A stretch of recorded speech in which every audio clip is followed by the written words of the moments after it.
Un río de fuego procedía y salía de delante de él.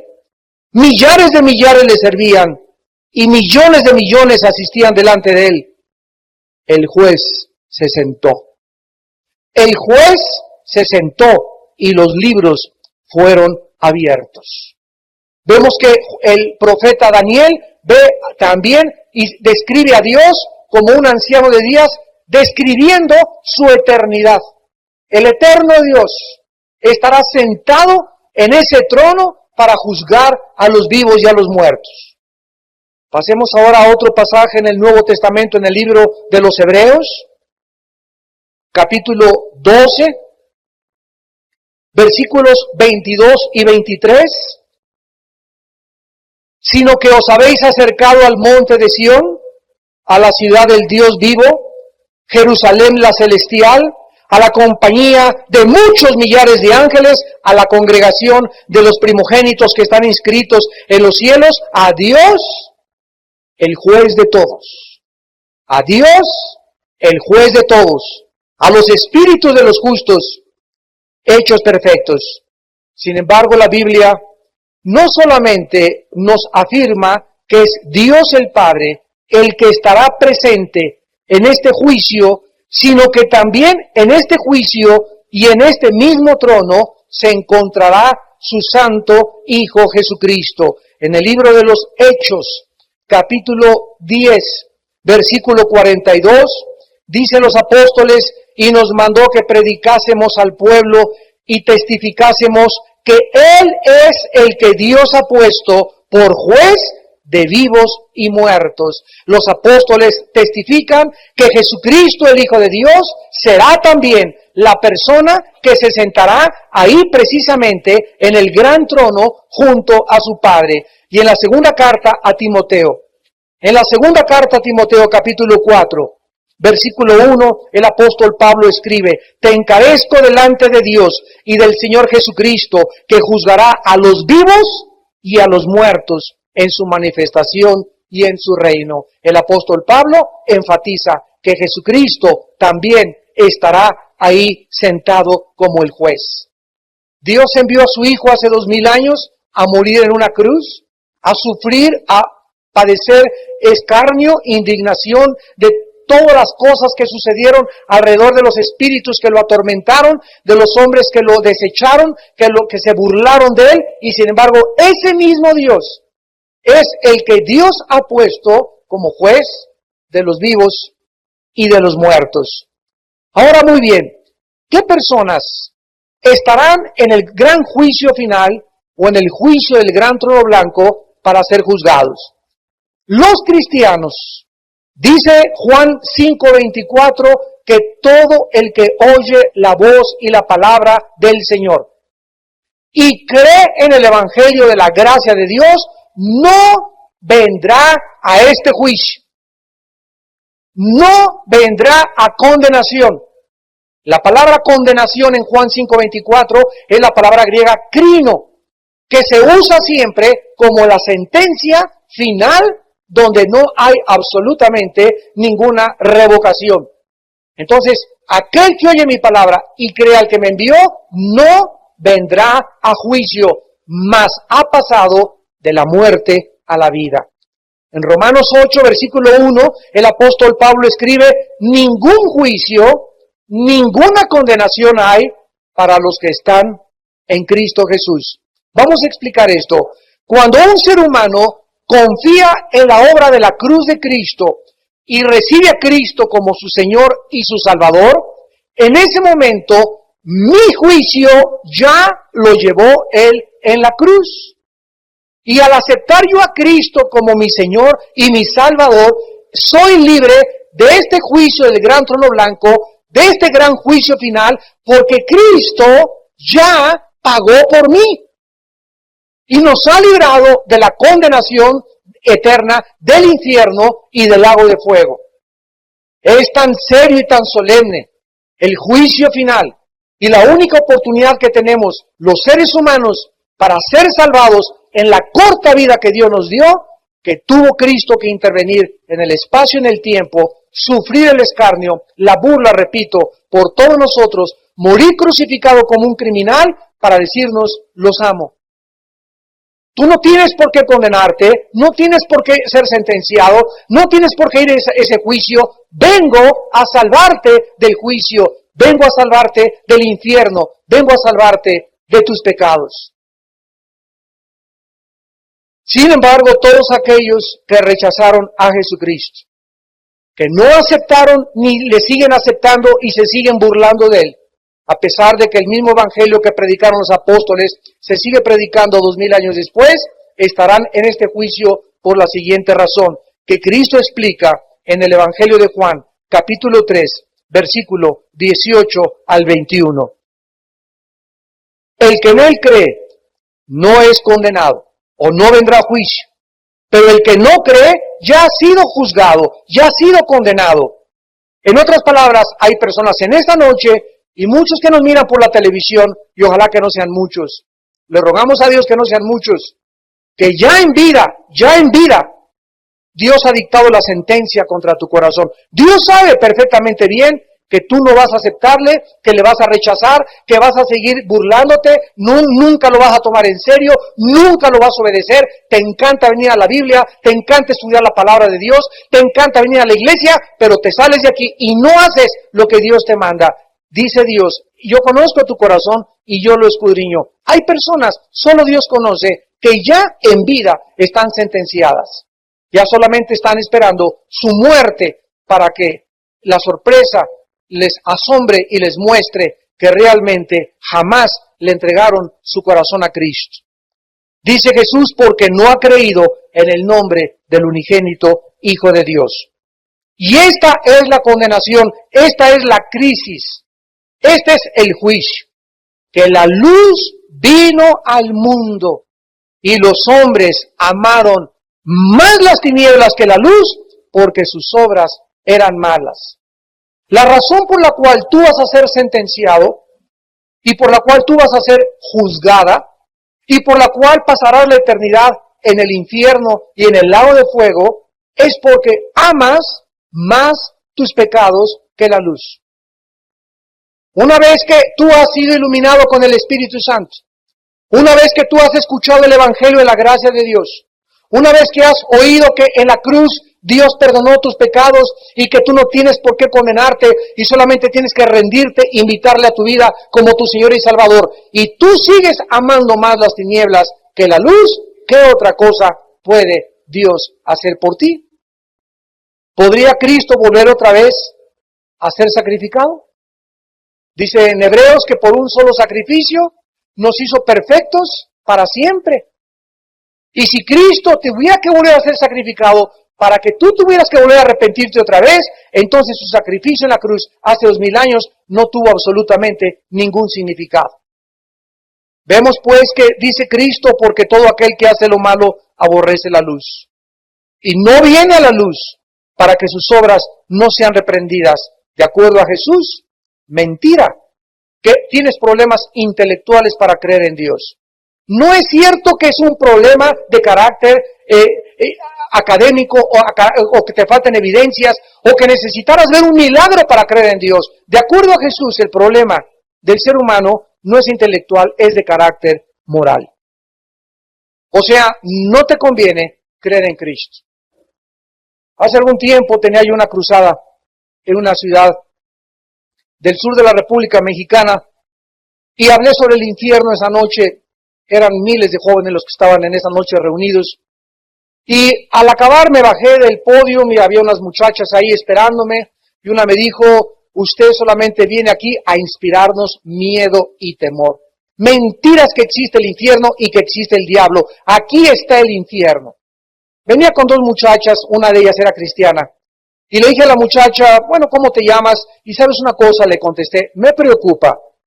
No solamente que no creas en esto, sino la razón que te impide que tú creas en el infierno. Y en ese momento, la muchacha que venía junto con ella, inmediatamente saltó y me dijo, sí, doctor Alducin, mi amiga vive con 2 amantes.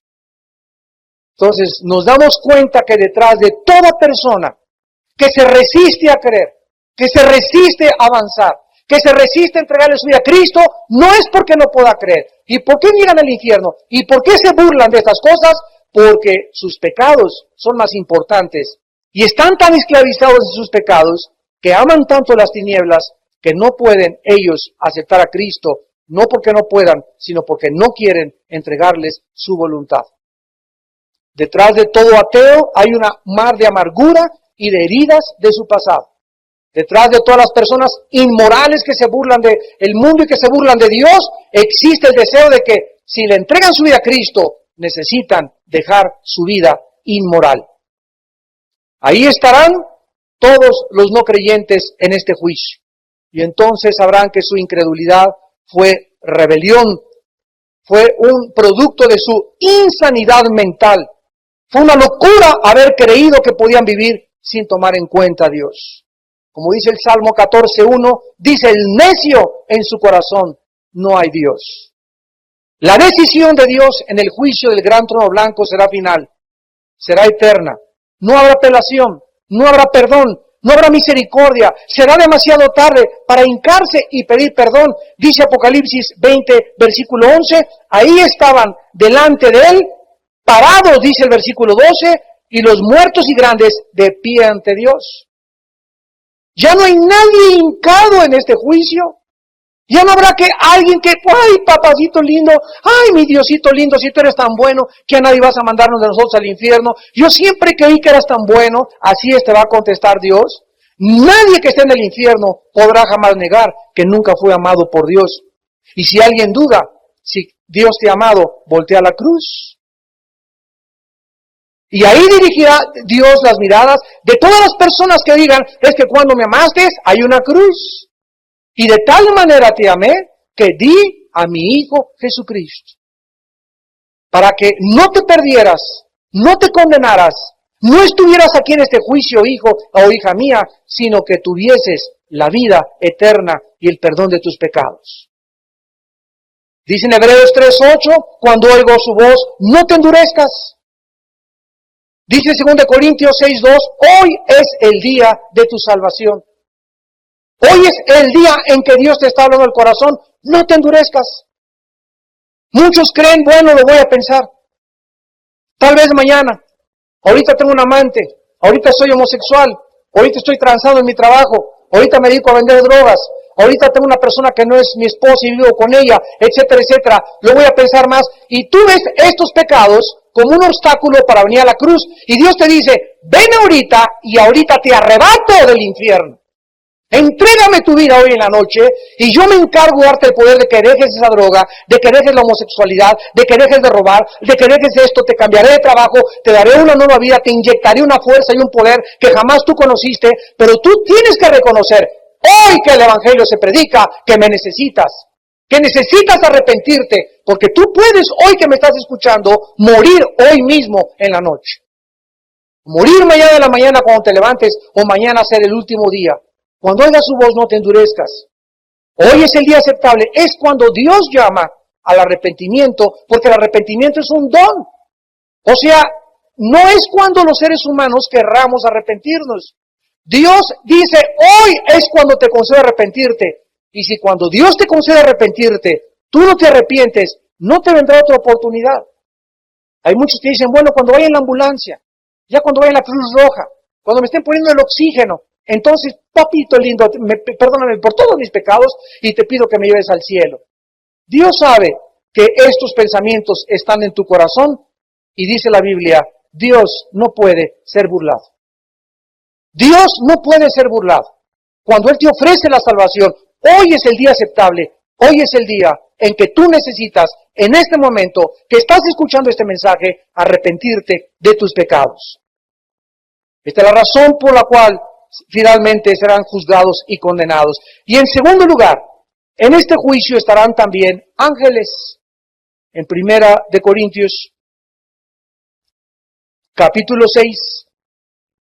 Los corintios, la iglesia de Corintios eran una bola de peleoneros, murmuradores, pero eso sí, todos hablaban en lenguas. Eso sí, tenían todos los dones del Espíritu Santo.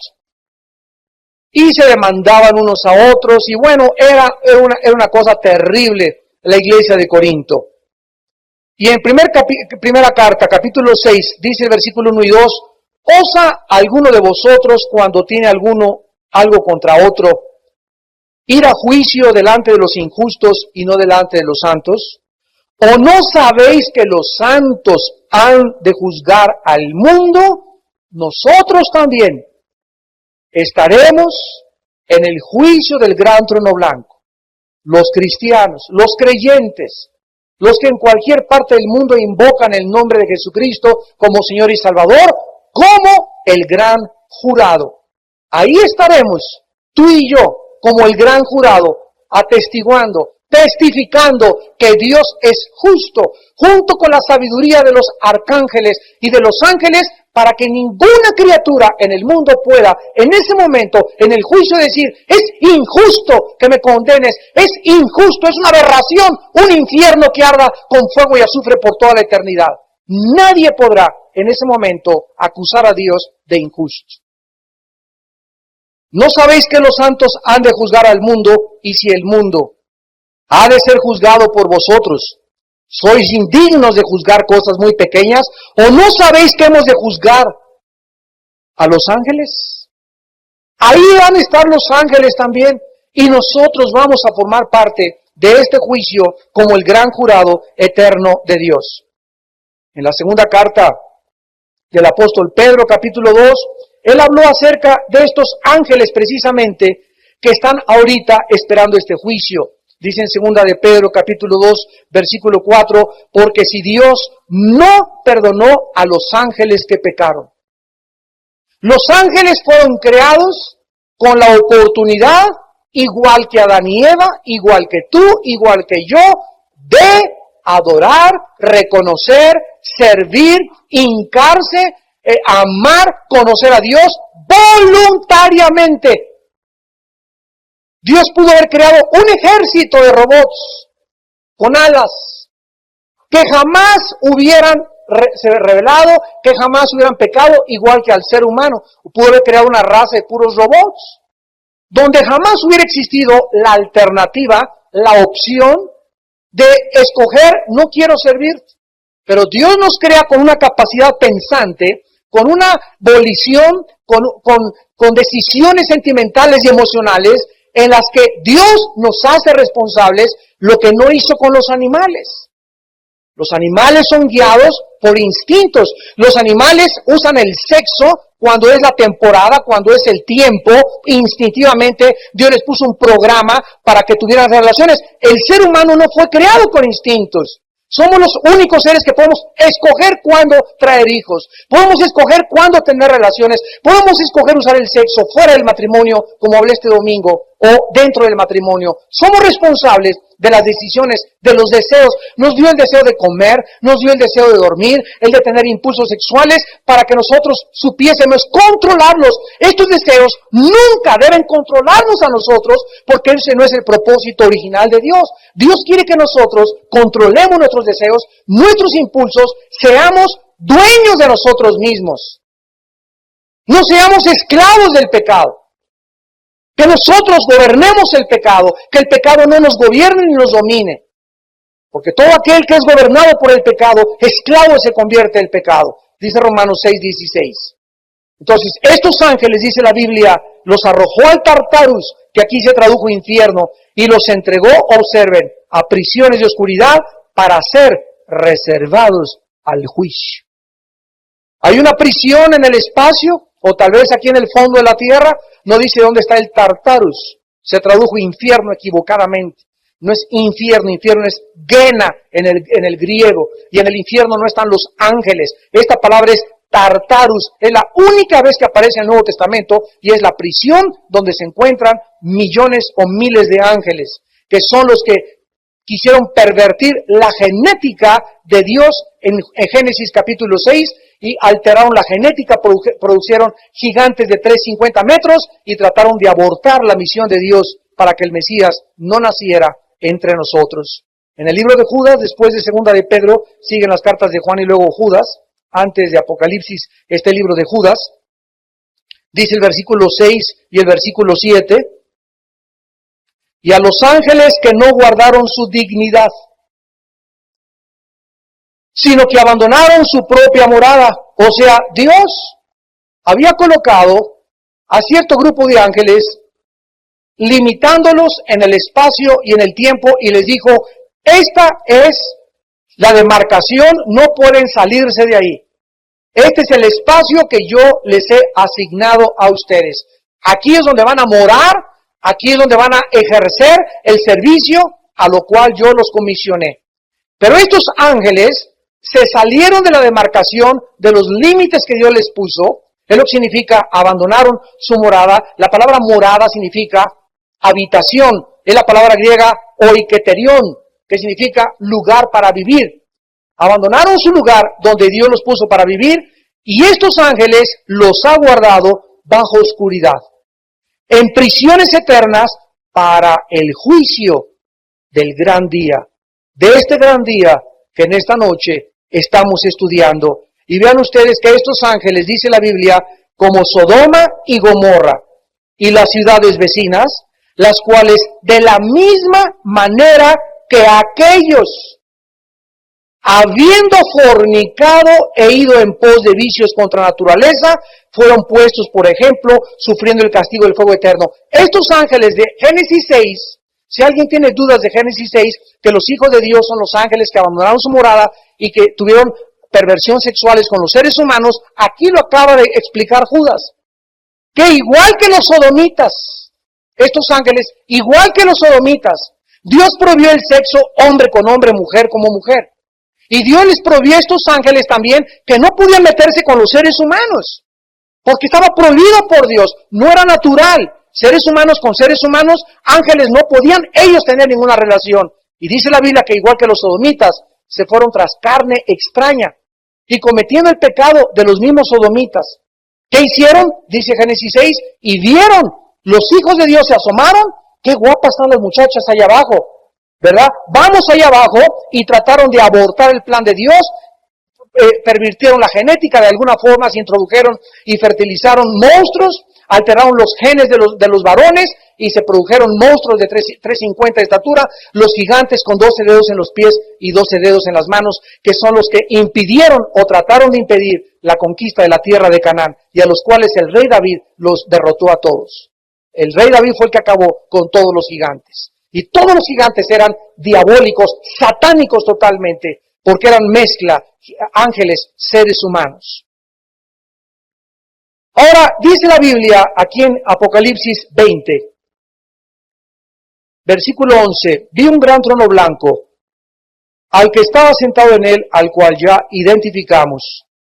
Los sujetos del juicio de los no creyentes y los ángeles caídos. Y dice la Biblia que de este trono blanco, de este juicio, huyeron la tierra y el cielo, y ningún lugar se encontró para ellos. ¿Cuándo será este juicio? La segunda pregunta que tenemos que contestar: cuando los cielos y la tierra actual ya no existan. O sea, vamos otra vez a seguir el orden de los eventos. El próximo paso, el anticristo, la tercera guerra mundial, viene Jesucristo con todos nosotros, la tercera parte de los seres humanos están vivos cuando Cristo venga, van a entrar a vivir con nosotros en la tierra del milenio, el reino milenial de 1000 años de Cristo con nosotros, no va a ser cuando sean cambiados cielos nuevos y tierra nueva. Ya vimos que durante el milenio va a haber muerte, aunque los animales no van a tener ferocidad, ni las rosas espinas, ni va a haber veneno en muchos animales. Sin embargo, la ecología total de la tierra y del cielo será en muchas partes la misma. Habrá muerte, habrá envejecimiento, van a llegar a 1000 años los seres humanos. Al acabar los 1000 años, fue la última conferencia, Satanás es desatado, produce la última rebelión, y entonces es acabada este último acto subversivo de Satanás y de los seres humanos, y ahí es, al acabar los 1000 años, cuando el juicio del gran trono blanco tiene lugar. O sea que todos los muertos desde Adán hasta nosotros vamos a resucitar, será la segunda muerte, y resucitarán para presentarse en el juicio del gran trono blanco. Todavía vamos a estar 1000 años nosotros, y los muertos que no creyeron en Cristo no han resucitado todavía, resucitarán hasta el final de los 1000 años para presentarse delante de Dios. Veamos algunos pasajes en Isaías, por ejemplo, 65, en el Antiguo Testamento. Isaías 65, versículo 17, porque he aquí que yo crearé nuevos cielos y nueva tierra. ¿Cuándo será esto? Después del milenio y durante el tiempo del juicio del gran trono blanco. Y de lo primero no habrá memoria, o sea, cuando venga la renovación de la tierra, y cuando los cielos, Marte, Júpiter, el Sol, la Luna, todo el universo sea transformado, vamos a entrar a vivir en la eternidad, en otras galaxias que Dios va a crear, en otros cielos, en otra tierra diferente a la que nosotros conocemos, que va a ser un jardín del Edén, toda la tierra, y cuando estemos viviendo después del milenio, no nos vamos a acordar nunca, ni siquiera de la vida, los sufrimientos, las lágrimas, las tristezas, las decepciones y desilusiones que vivimos en esta corta vida que llamamos la vida humana, que dura 70, 80 años, 90 años a lo mucho en los seres humanos. Por eso la Biblia dice, o en verdad les digo, Romanos 8, que las aflicciones del tiempo presente, lo que estamos sufriendo, padeciendo, no puedes mirarlo con los ojos de los seres humanos, míralo desde la perspectiva de la eternidad. Las aflicciones del tiempo presente no son comparables con la gloria que nosotros se nos ha de manifestar. Cuando entremos a toda esa nueva vida y lo que nos está esperando, esa es la esperanza, esa es la motivación que Dios el Espíritu Santo nos quiere dar en esta vida para que despreciemos las cosas de esta vida, para que no te aferres a las cosas de esta vida, para que veas que todo el mundo pasará y todo será quemado, y la gloria y el poder y esa amargura que tienes y ese rencor y esa falta de perdón y esas ganas que nomás quieres ser popular y triunfar y todo se acaba absolutamente en esta vida, todo va a desaparecer, todo va a ser quemado, lo único que perdurará será la eternidad. El cielo y la tierra pasarán, pero mis palabras no pasarán, dijo Jesucristo. He aquí yo crearé, dice la Biblia, cielos y nueva tierra, y de lo primero no habrá memoria.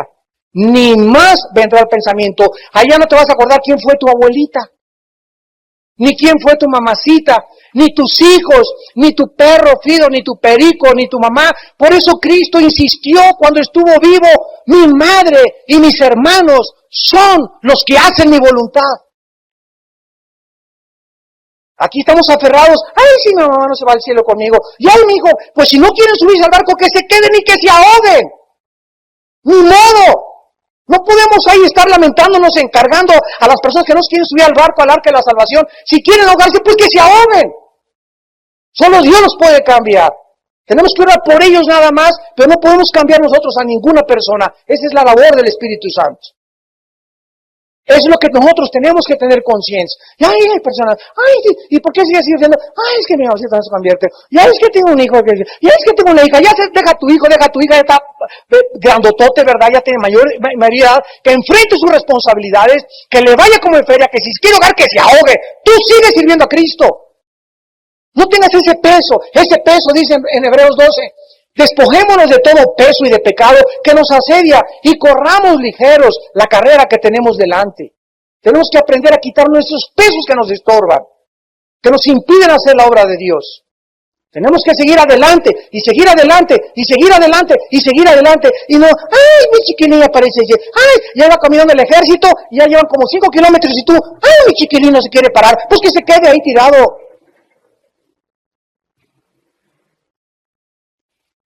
En Isaías 66, versículo 22,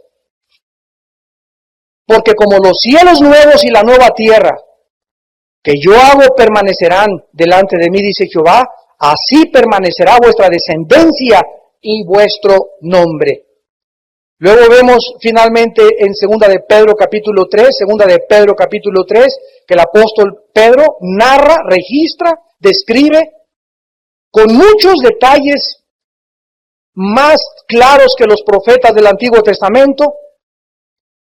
Y dice el versículo 6, segunda de Pedro 3, versículo 6, por lo cual el mundo de entonces pereció anegado en agua, está hablando del cataclismo del diluvio universal, pero los cielos y la tierra que existen ahora están reservados, guardados por la misma palabra, guardados para el fuego en el día del juicio. ¿Cuándo vendrá la transformación y el incendio y el cataclismo universal?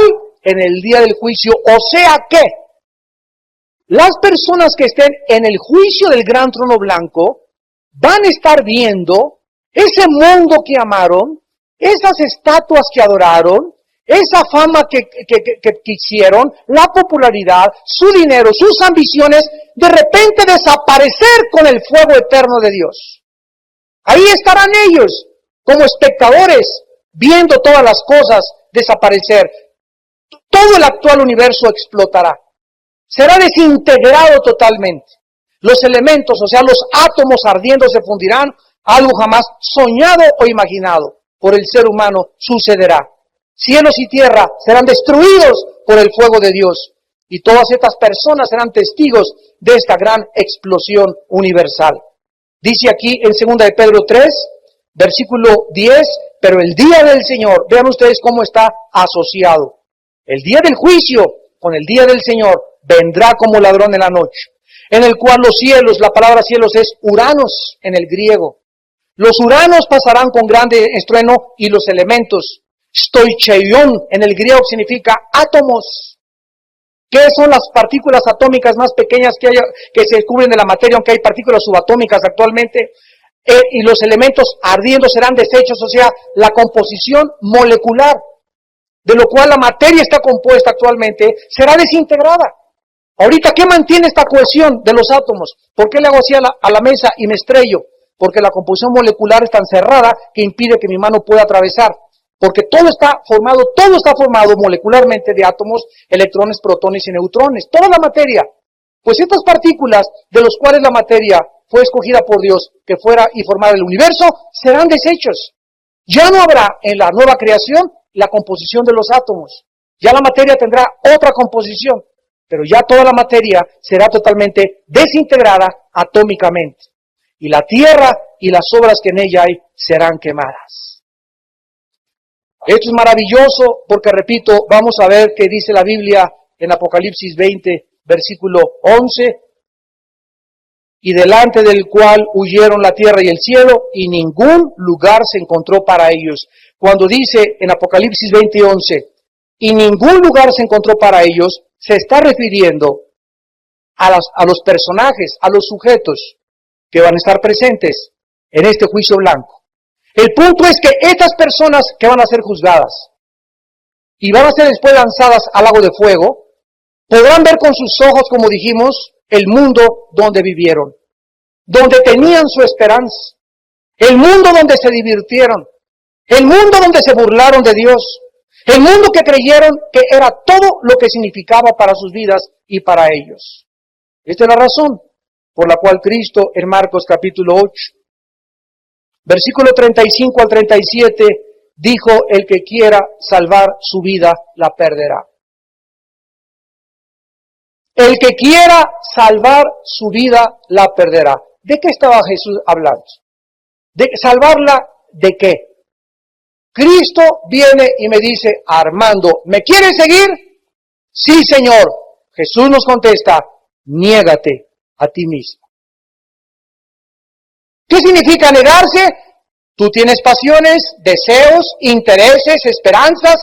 Tal vez querías ser artista de cine. No hay ningún problema que quieras ser artista de cine, que quieras destacar. No hay ningún problema que quieras ser un gran deportista. No hay ningún problema que quieras ser un gran médico. Pero ahora vas a entregarme todo absolutamente bajo mi control. A lo mejor yo te cambio de plan. A lo mejor yo te mando a otro lado. A lo mejor te digo, deja tu carrera y las redes y todo el porvenir que tenías y quiero que me sigas.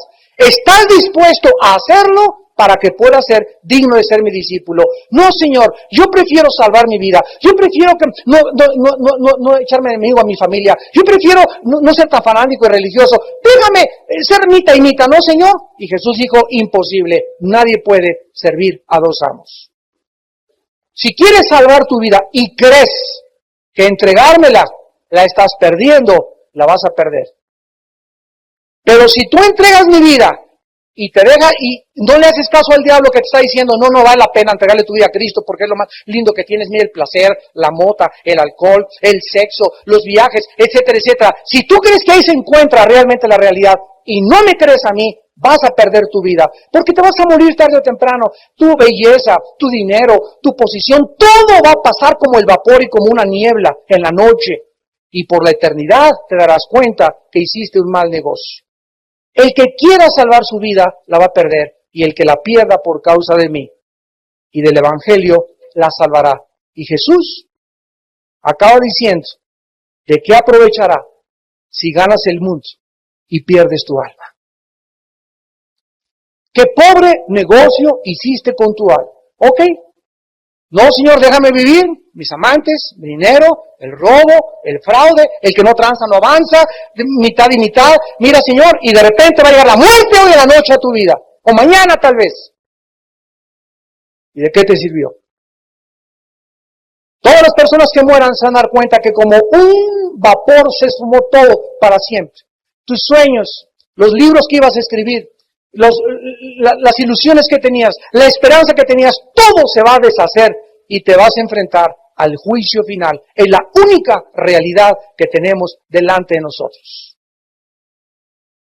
Estas personas vivieron para este mundo y ahora su mundo desaparecerá como una burbuja de jabón.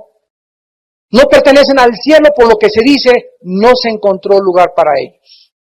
¿Cómo va a haber un lugar para ellos si aquí en esta vida amaste más la vida que la vida que Cristo te venía a ofrecer? Ahora veamos también que estas personas, dicen Apocalipsis 20, versículo 12, y vi a los muertos, y aquí dice que estos eran grandes y pequeños, de pie ante Dios. En este juicio estarán los grandes. ¿A qué se refiere con eso? A los gobernantes.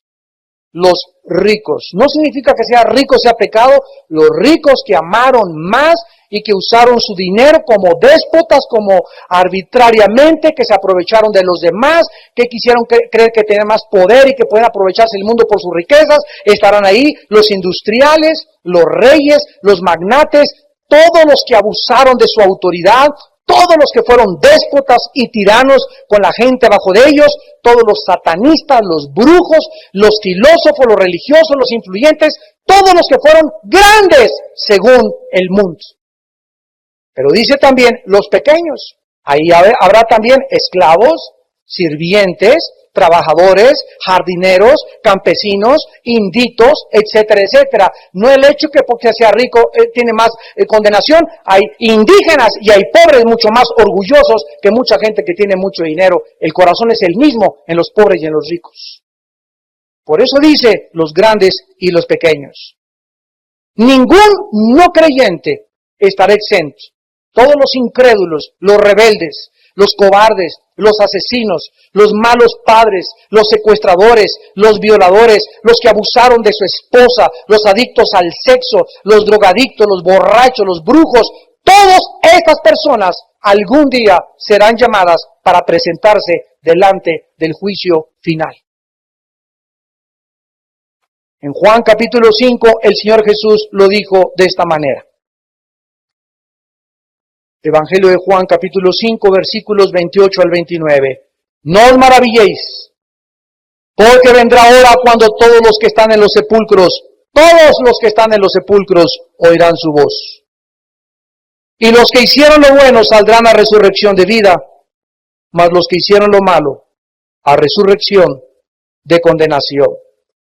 Daniel, en su libro en el capítulo 12, versículo 2, escribió, y muchos de los que duermen en el polvo de la tierra serán despertados, unos para vida eterna y otros para vergüenza y confusión perpetua.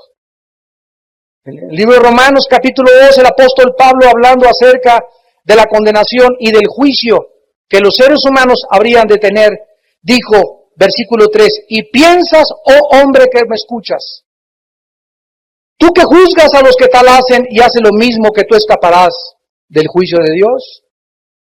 o menosprecias las riquezas de su benignidad, paciencia y longanimidad, ignorando que su benignidad te guía al arrepentimiento, pero por tu dureza y por tu corazón no arrepentido, atesoras para ti mismo ira para el día de la ira y de la revelación del justo juicio de Dios, el cual pagará a cada uno conforme a sus obras.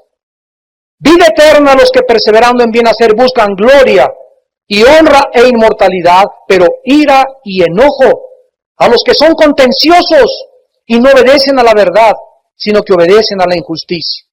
Tribulación y angustia sobre todo ser humano que hace lo malo, el judío primeramente y también el griego. Pero gloria y honra y paz a todo el que hace lo bueno, al judío primeramente y también al griego. Tenemos solamente una vida, damas y caballeros, santos y santas de Dios, para poder decidir, tal vez, en esta noche, su destino final. He aquí, dijo Jesús, voy a preparar lugar para ustedes. No se turbe su corazón, ni tenga miedo de todo lo que vendrá en la tierra, tsunamis, terremotos, no se perturben. Es necesario que todo esto acontezca. Que no te quiten tu paz, que nadie te mueva tu tapete. Es el principio de las aflicciones y de los dolores de un mundo que ha rechazado y se ha rebelado, y lo podemos ver. México lleno de drogas, de prostitución, de inmoralidad. Europa sumido totalmente en el ateísmo, en el racionalismo francés, en el hedonismo, en los placeres.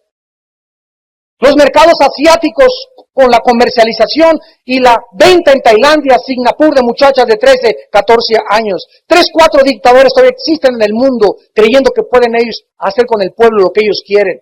Este es el mundo, y todavía estamos diciendo que Dios es injusto, que por qué manda tsunamis, que por qué permite guerras. Somos nosotros los que hemos hecho este mundo un basurero. Todo lo hemos contaminado, los mares, el aire, el sol, todo absolutamente, la luz, la comida.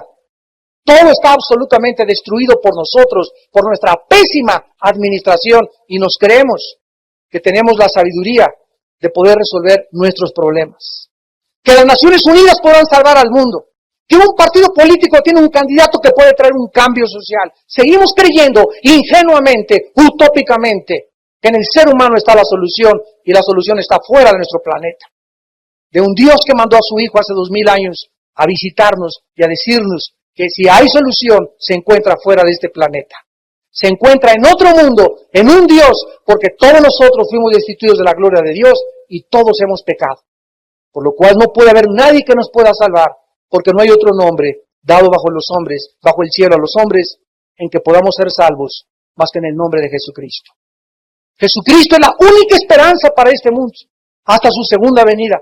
El mundo irá de mal en peor. La Biblia nos dice, se amontonarán personas que ya no querrán oír la sana doctrina, se amontonarán falsos maestros, falsos profetas. Veamos la condición de la iglesia, tanta inmoralidad, ahora cobrar dinero, todo es absolutamente una comercialización, todo es absolutamente una venta, una prostitución del evangelio, un mensaje que no es el evangelio de la gracia de Dios, un mensaje de salud, prosperidad y felicidad.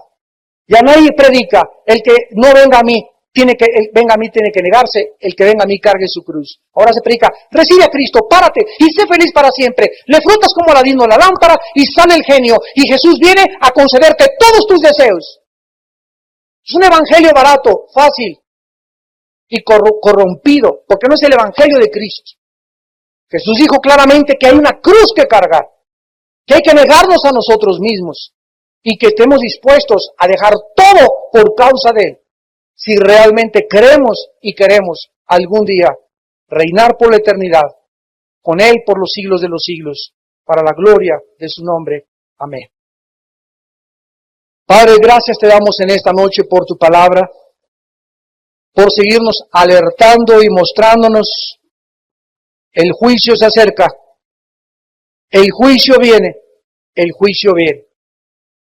Padre, en la próxima conferencia podremos estudiar los libros cada uno de estos libros, qué significa el libro de la vida, quiénes están ahí, quiénes pueden ser borrados, quiénes no pueden ser borrados, y la forma como se van a levantar todos los muertos y presentarse delante de ti de pie para ser juzgados según sus obras.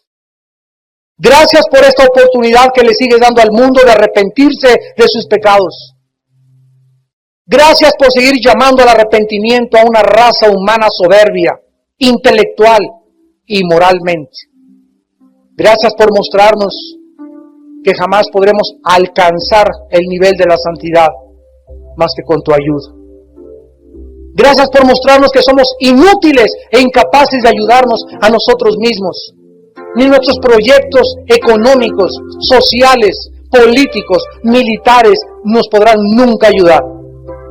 Hemos hecho el ridículo como administradores de un planeta que está a punto de explotar y que está harto ya de nosotros. Pero el ser humano sigue locamente creyendo en la época de Acuario que nosotros estableceremos el reino aquí en este mundo, que la iglesia podrá triunfar en este mundo. Y la palabra dice, viene la apostasía. Viene la apostasía y miles de los que van a las iglesias se enfriarán, porque la maldad ha aumentado. Doctrinas de demonios penetrarán en muchas reuniones, espíritus engañadores que proclamarán doctrinas que no vienen de la palabra de Dios. Vendrá el interés solamente de las ovejas y no el interés de las almas de las ovejas. Vendrán falsos maestros que le arrancarán la lana a las ovejas para sus propios intereses, sin quererlas alimentar ni mostrarles la necesidad que tienen de consagrarse y entregar sus vidas al Hijo de Dios. Padre, te pedimos que sigas incendiando con tu pasión nuestros corazones. Solo una alma incendiada con la pasión por las almas puede prender el fuego. Y es necesario que el mundo arda, pero que no arda en pasiones desordenadas y vergonzosas, sino en pasiones santas.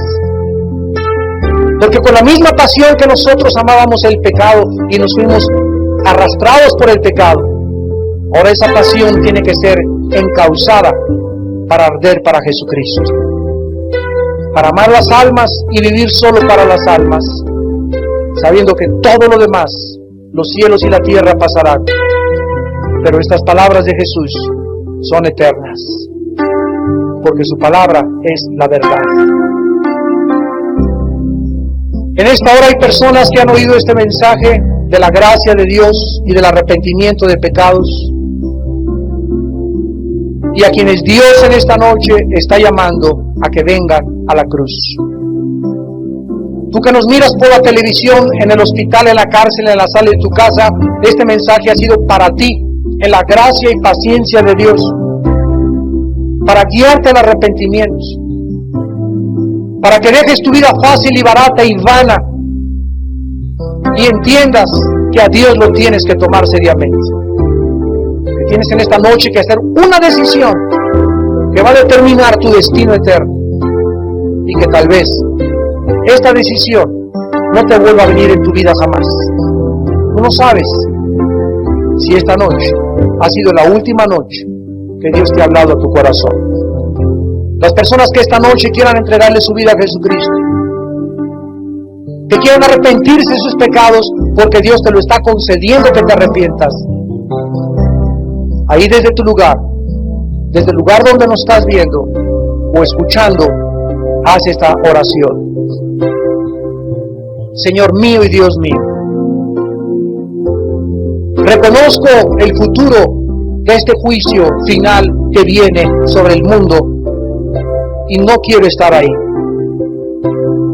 Te pido perdón por mis pecados, Dios. Creo que en la cruz me hablaste con la sangre de tu Hijo, que habla más que la sangre de Abel, el primer mártir de la historia que fue asesinado por su hermano Caín.